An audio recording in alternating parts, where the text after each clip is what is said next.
Inscription des présumés étrangers sur la liste électorale. Attention aux dénonciations calomnieuses.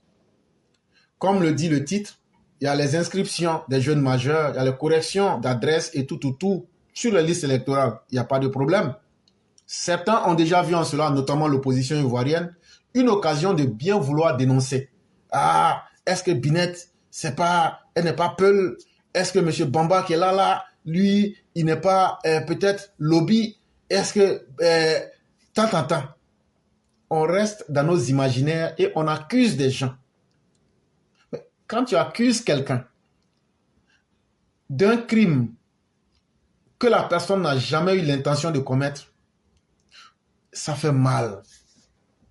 Ça fait mal.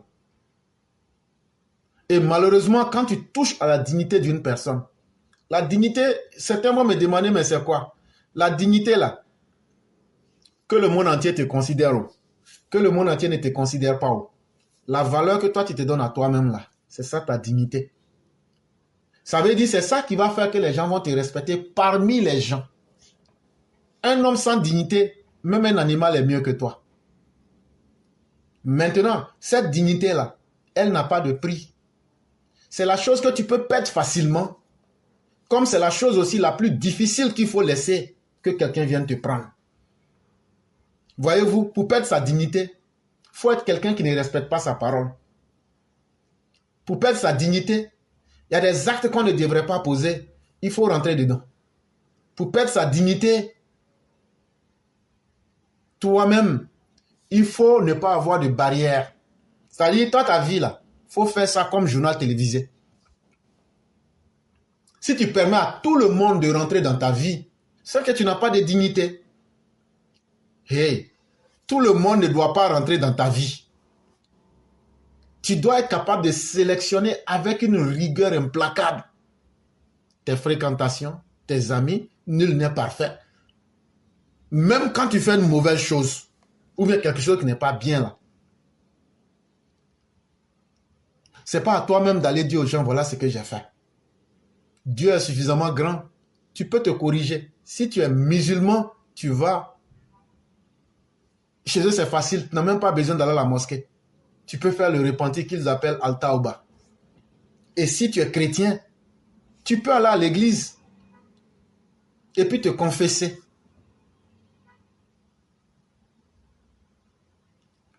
Même quand tu fais quelque chose de mauvais avec quelqu'un, il faut garder ça pour toi. Même dans le mal, si tu t'es associé avec quelqu'un pour faire le mal, si c'est quelqu'un qui a de la dignité là, il faut garder ça comme un secret. Je vous dis une chose. Judas faisait partie des compagnons de Jésus. Judas Iscariote faisait partie des compagnons de Jésus. Et même quand il a trahi le Christ, il n'est pas allé se mettre sur la place publique pour faire publicité. Il allait et puis il s'est pendu. Ça veut dire qu'il a encore gardé sa dignité. Mais nous aujourd'hui, je ne sais si c'est par faiblesse ou bien si c'est pour peut-être démontrer aux autres qu'on a plus de problèmes que le monde entier. Mais quand on a un petit problème là, il faut que tout le monde sache. Bon, quand tout le monde va savoir là-haut, qui te donne la garantie que tout le monde va t'aider? Bon, quand tout le monde a su là, tu deviens qui parmi tout le monde? Tu deviens n'importe qui, n'importe quoi. Parce qu'en réalité, tout le monde a des problèmes. Parce qu'en réalité, là, nous sommes des êtres limités. Et donc, un homme dans la vie, il faut savoir où poser les pas. Les paroles que tu vas faire sortir de ta bouche là, même si ça ne plaît pas aux gens, que c'est la vérité là, il faut dire. Parce que c'est ça qui va faire que les gens vont te respecter. On va dire, type là, on ne l'aime pas, il parle mal, c'est comme ça. Mais mal qu'il parle là, c'est parce qu'il dit des choses en vrai. Et c'est ça qui fera qu'on va te respecter.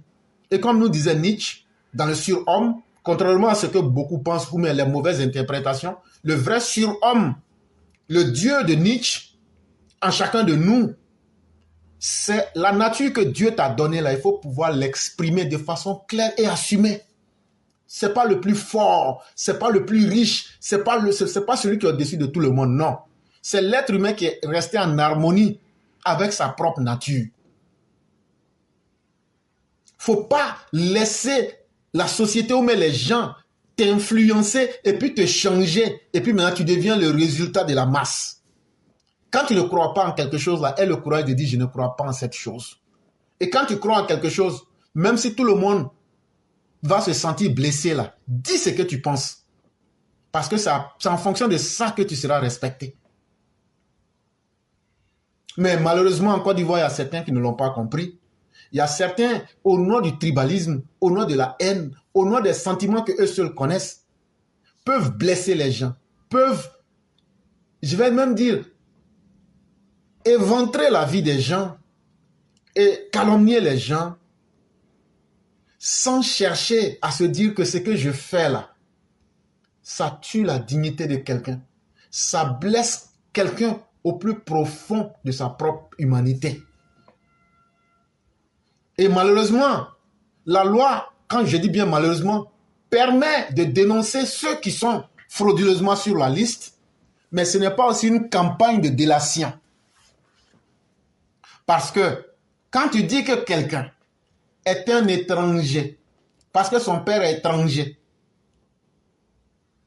mais qu'on découvre que la maman de la même personne est ivoirienne et que son grand-père maternel est ivoirien, finalement on se pose des questions et on se dit, est-ce que ce n'est pas de la délation?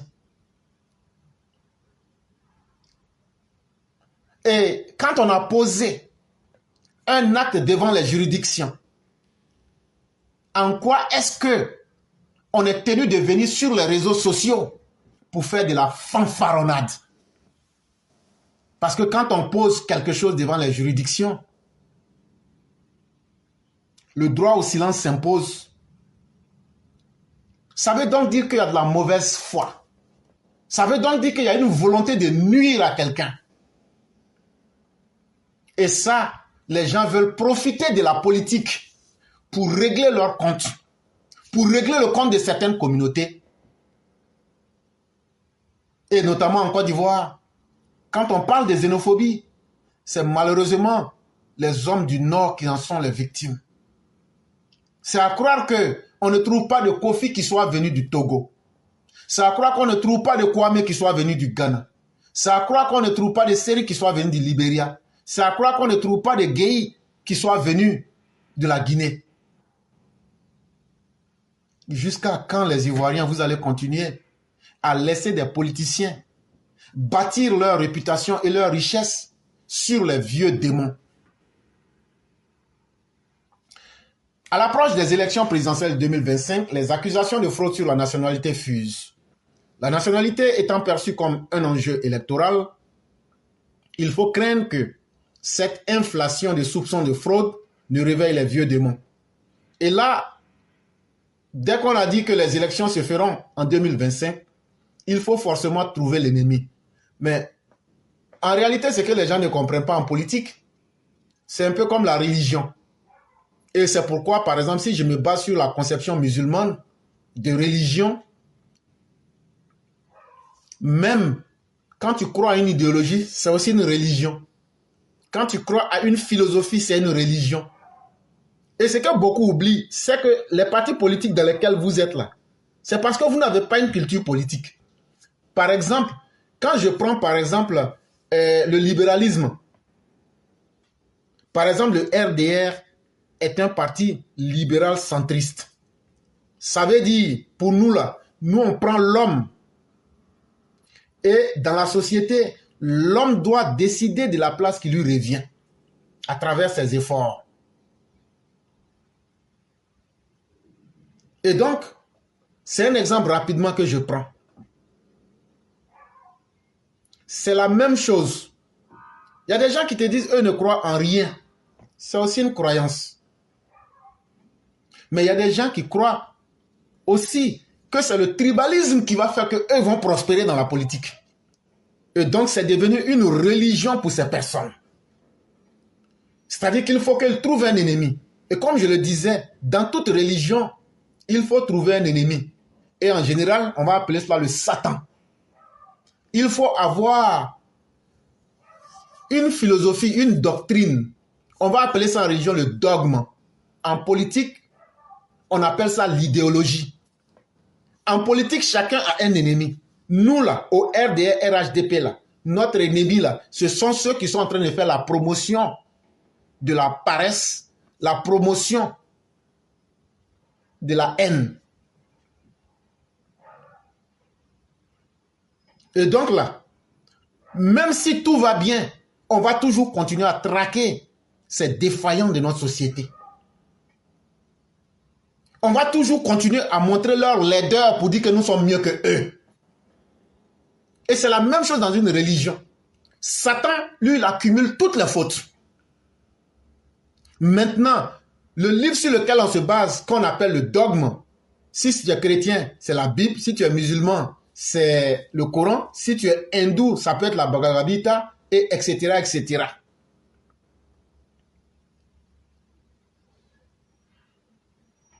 Et donc, il faudrait que vous compreniez que différentes idéologies politiques existent. Et le PDCI, le PPACI, leur fondement politique, leur dogme politique, leur idéologie, c'est la haine de l'autre.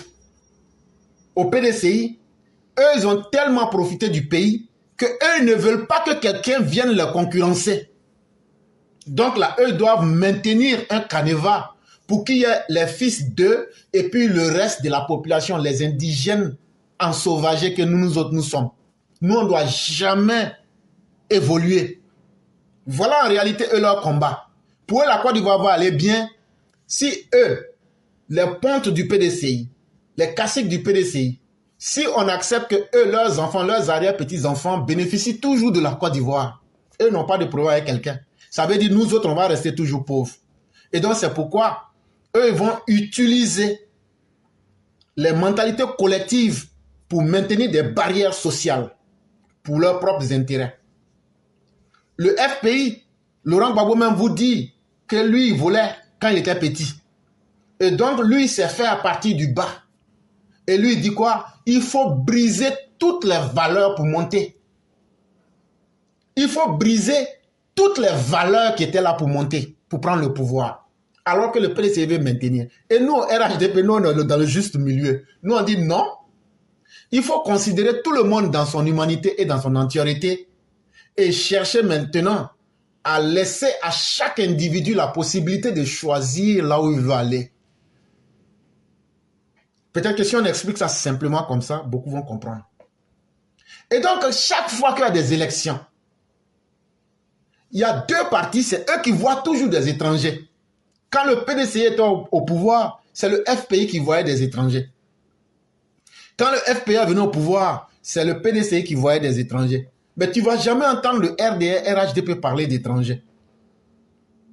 Et c'est là que tu comprends qu'il y a des partis qui ont intérêt à faire de leur idéologie, de leur philosophie politique, la haine. Et Dieu merci, nous allons en 2024.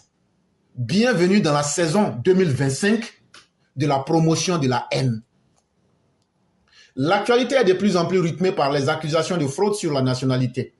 Après le parti de Laurent Gbagbo qui, depuis l'année dernière, c'est-à-dire 2023, ne cesse de crier à l'inscription frauduleuse de plusieurs personnes sur la liste électorale, c'est le tour du PDCI de lui emboîter le pas.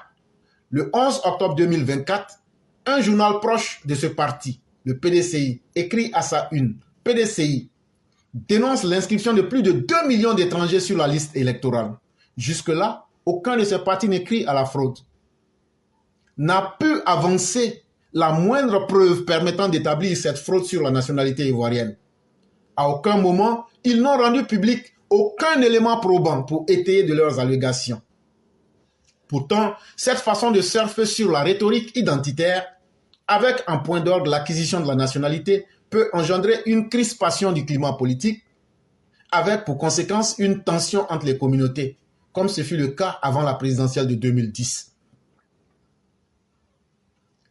Est-ce que les gens là, quand Odette Lorugnon sort pour dire nous là, c'est nous, on a eu pitié de Mossi Draman, ça s'est passé à Yopougon, ça s'est passé devant tout le monde.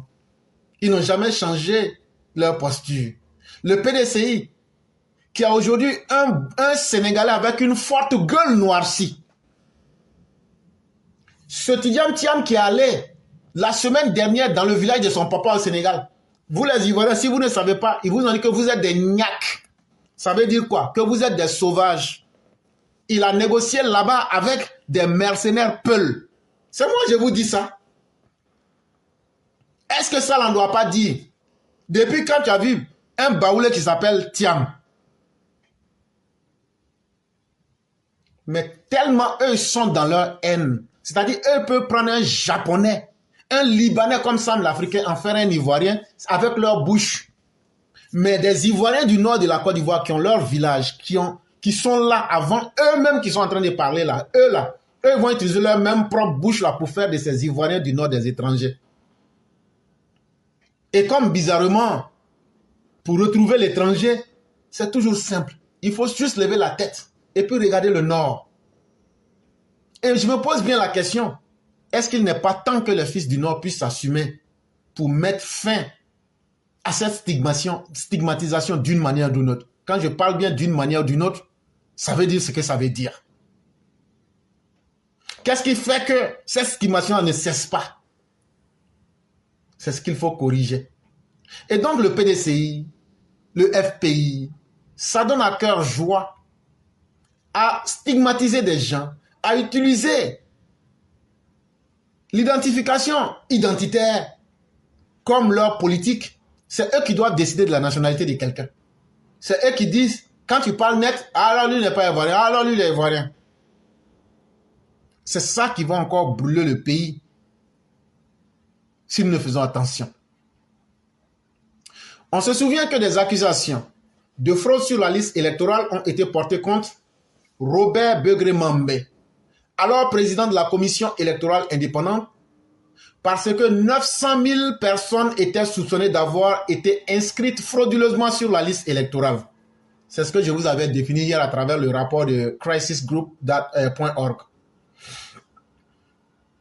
On parlait alors de listes grises entre guillemets, ce qui avait créé les conditions d'un contentieux électoral enflammé, avec de vives tensions dans plusieurs localités du pays.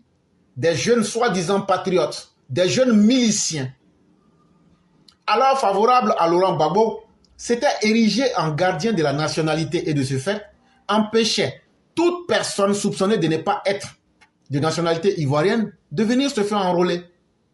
Toutes choses qui ont fini par installer un climat de peur et de terreur qui a conduit au limogeage de Robert Begré-Mambé en février 2010. Ce que beaucoup ne savent pas, des gens qui ne sont pas des détecteurs de nationalité, mais eux se disent, telle personne, comme je ne veux pas qu'elle puisse voter, et comme on veut gagner les élections, il faut donc anticiper, il faut donc traiter les autres étrangers. Comme ça, c'est une justification. Et comme ça, on va pouvoir les empêcher de voter. Et en 2010, on a malheureusement vécu une telle situation où des gens du Nord, malheureusement à travers leur nom, ils ont été traités d'étrangers. Et qui sont ceux qui détectaient ces étrangers? C'était bel et bien des soi-disant jeunes patriotes. Et ces soi-disant jeunes patriotes, c'était qui? C'était des jeunes miliciens avec des armes au poing, des jeunes milicisés. Et ils te pointent les Kalachnikov et toute autre forme d'armes. Et on dit, toi, Jenny Kobina, tu es ghanéen. Toi, Alassane Ouattara, tu es burkinabé. Toi, XY, tu es sénégalais. Et quand les gens voulaient se lever pour aller se faire inscrire sur la liste électorale, on dit, tu peux te lever pour aller vers le bureau, mais tu ne sortiras pas vivant. Et en 2010, c'est comme ça que Laurent Gbagbo a enlevé. L'article ici n'est pas juste, c'est 1 million de personnes qui ont été enlevées, ce n'est pas 900 000. Ils ont éliminé 1 million de personnes sur la liste électorale. Mais ça n'a pas suffi. Gbagbo voulait encore reprendre la même chose. Il a fallu le certificateur pour lui dire ça suffit. On ne va pas continuer à ce jeu-là. Et malgré ça, Laurent Gbagbo a perdu les élections. Et aujourd'hui, après 2010, voilà que nous sommes en 2024, c'est-à-dire 24 ans après la crise post-électorale de 2010. les mêmes signaux ayant conduit à des tensions autour de la nationalité sont en train de s'accumuler avec le risque de réveiller les vieux démons. Comme il y a 14 ans, nombre de ceux qui allèguent de fraude sur la nationalité ivoirienne n'en ont pas apporté jusque-là la moindre preuve.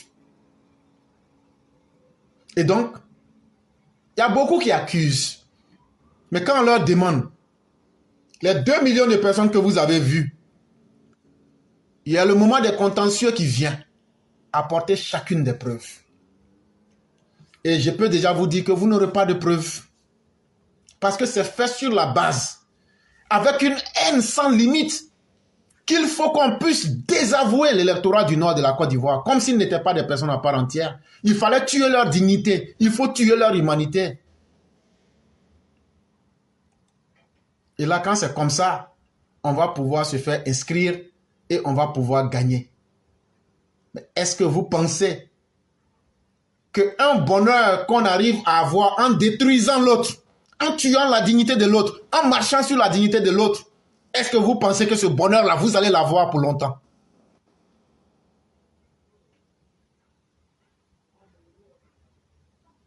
Et là, les gens même vont plus en ingéniosité. On a un certain député qui s'appellerait Assalé Tiemoko, qui aurait des preuves de ces accusations. Et bizarrement, tous ceux qui l'accusent, ce sont des gens du Nord.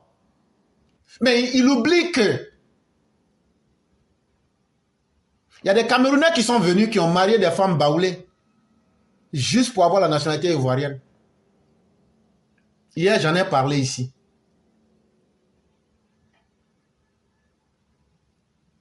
Et donc, il oublie que les fraudeurs peuvent exister dans toutes les ethnies de la Côte d'Ivoire. Il oublie qu'un Kofi, fraîchement venu du Togo, peut profiter de son nom pour faire des faux papiers. Tout dernièrement, quand on a dit, on a mis un visa entre la Côte d'Ivoire et le Maroc, qui sont ceux qui se plaignaient? Ce sont nos parents du sud-ouest, les jeunes désœuvrés, qui s'en vont prendre les extraits de leurs parents morts pour donner à des personnes, des Camerounais, des Maliens, des Burkinabés. Est-ce que vous avez entendu des gens du Nord se plaindre? Qui sont ceux qui se sont plaints que pourquoi la Côte d'Ivoire a mis visa? Ça gâtait leur marché. Et c'était qui? C'était les gens du sud-ouest. Ça, c'est pas de la fraude? Est-ce que hier, on ne vous a pas montré une vidéo où sur plus de 10 ans, de 2000 jusqu'en 2011, Blé Goudé avait une usine de fabrication de faux papiers où des milliers de Libériens, ils sont à Yopougon. Ils sont à Yopougon actuellement. Ils se disent Ivoiriens, mais c'est faux, ce sont des Libériens. Ça là aussi, là, il faut qu'on vérifie.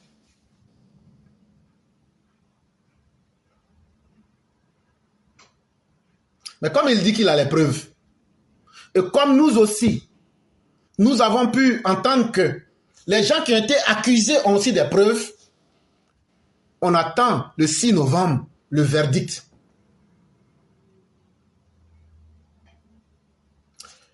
Toujours est-il que les politiques devraient savoir à raison garder pour éviter que les mêmes causes produisent les mêmes effets. Loin de nous, l'idée d'encourager la fraude sur la nationalité, bien au contraire. Et s'il y a quelqu'un qui a donné la nationalité aux étrangers, c'est Laurent Gbagbo. Tous les comment on appelle les Libanais là, allez leur demander. Quel est le président qui a le moins donné de naturalisation? C'est le président Alassane Ouattara. Et ce que j'ai dit là, on peut tout vérifier. Tout le monde est jaloux de sa nationalité. Mais en même temps, vouloir combattre des fils et des filles dignes du pays et faire la place à des étrangers, parce que c'est vous qui devrez décider de qui est qui dans ce pays-là, je crois que c'est l'injustice de trop. Et ceux qui en sont victimes doivent se réveiller et être implacables. Et moi, je l'ai dit, le jour que je verrai quelqu'un qui a été accusé de ne pas être ivoirien, aller poser plainte contre la personne, je serai l'homme le plus heureux. Ou bien même dans un cas extrême, tu lui casses la gueule correctement. Et au moins on va discuter, on dit non, c'est dans la même là, on ne retrouve même plus. Si vous faites ça 2 fois, 3 fois, 4 fois, vous allez voir ces fils de lâches vont changer carrément de posture. Ils vont comprendre que vous n'allez plus vous laisser faire. Et donc, s'ils prospèrent, c'est parce que vous vous laissez faire. Et je souhaite que Assalé Temoko, lorsque le verdict sera donné, si le verdict lui est défavorable, je souhaite qu'il puisse assumer toutes les conséquences qui vont avec la posture qu'il a adoptée. Parce que pour un député d'une république, se lancer dans un tel jeu, c'est un gros risque qu'il a pris et il faut qu'il en paye les conséquences. Mais encore, faut-il que ceux qui crient au loup avancent des pièces probantes pour soutenir leurs accusations? Car le sujet est si sensible qu'on ne saurait accuser quelqu'un de fraude de façon fantaisiste. On ne peut pas se lever si on n'est pas content. Quelqu'un étranger. Donc quand quelqu'un soutient Gbagbo, lui, les Ivoiriens, même s'il s'appelle Sam quelque chose, je dirais. Un Gambien peut venir ici, il dit je supporte Gbagbo, lui, il est devenu Ivoirien. Mais l'Ivoirien du Nord qui est caché dans son village, qui ne connaît même pas la politique, vos propos et vos inconséquences politiques mettent en danger la dignité et la sécurité de cette personne-là. Vous créez les conditions de la chienlit dans un pays qui a déjà vécu sur plusieurs décennies les mêmes problèmes. Mais à cela, il faut ajouter aussi une faille même de l'appareil judiciaire en Côte d'Ivoire. Et c'est justement ce que nous avions critiqué depuis des années. Tant que nous ne ferions justice, nous aurions toujours les mêmes problèmes. Il y a aussi une forte responsabilité. Il y a un échec des pouvoirs politiques, mais il y a aussi un échec patent du pouvoir judiciaire. C'est tout ça aussi qui encourage cela.